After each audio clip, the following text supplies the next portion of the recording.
what has been your experience with, especially for wealthier clients, having more of that asset-based long-term care approach? Well, I think what we realize is that, I have my area of expertise, but I knew enough to call you in to meet with a few clients, and it was very successful and meaningful and an eye opener for them. So, what I recommend is I always ask the question, what planning do they have in place? And if they have none, that's where you come in and I Yeah. introduce you and you take it from there. And you've been really helpful. Of course, and it's always a pleasure working with you. And it's interesting because whether our clients have money in annuities, in IRAs, in brokerage accounts, where whatever assets they have, I always like to start with the first question being, if you were to need care today without a plan in place, how would you pay for it? Exactly. And then from there, we can decide maybe what asset we could fund an asset-based long-term care policy with. Exactly. Because remember that traditional long term care insurance is standalone. Asset based long term care insurance is use it, or use it. And what we mean by that is you're going to have cash value. So there's always equity still inside of that policy or that plan. There's a death benefit. So your family is still going to leave with something, even if you don't ever use that plan for care. But then, third and most importantly, that if you do end up needing care, which the majority of Americans 65 and older do need care now, you have a dedicated monthly income you can pull from now.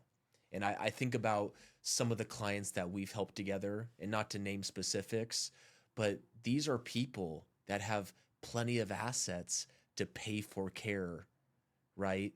But why would I pay for care when I can have a strategy and I can lend that risk off to an insurance company, right? Right. And the irony too, Joe, is people insure their phone, their car. If Yes. you rent, you've got renter's insurance. But then if you bring up insurance of any kind, usually that's taboo. But most wealthy people know that they're very familiar with insurances of all types because that's basically an asset class, but it just leverages someone else's money is essentially And so for what your it does. clients, what is the typical cost for care you're seeing these days? I'm seeing anywhere from 9 to 12,000 a month to Gosh. reside in an assisted living or memory care Wow. facility. And is that a bill that these people plan for or not necessarily? No, not necessarily. I just had someone that fell a few times, and her family just had to say, she can't live at home anymore.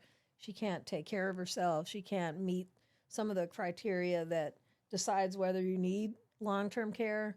So they moved her, and right away, 9,000 a month is what she's going to have to pay because Gosh. they can't take care of her.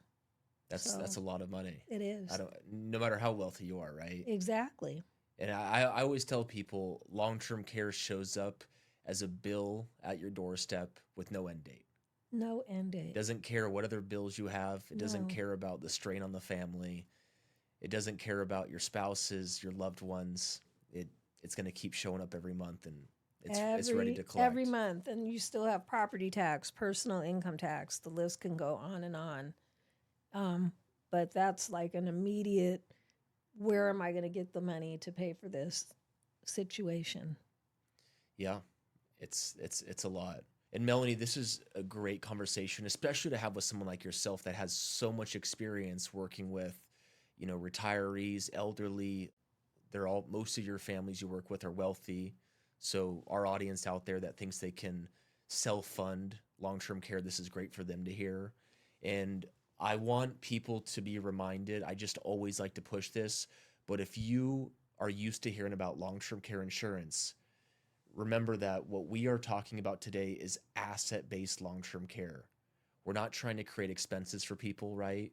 We're trying to create plans that leverage their assets they currently have, allow them to continue building wealth, allow them to be tax advantageous, and to build a larger legacy as well.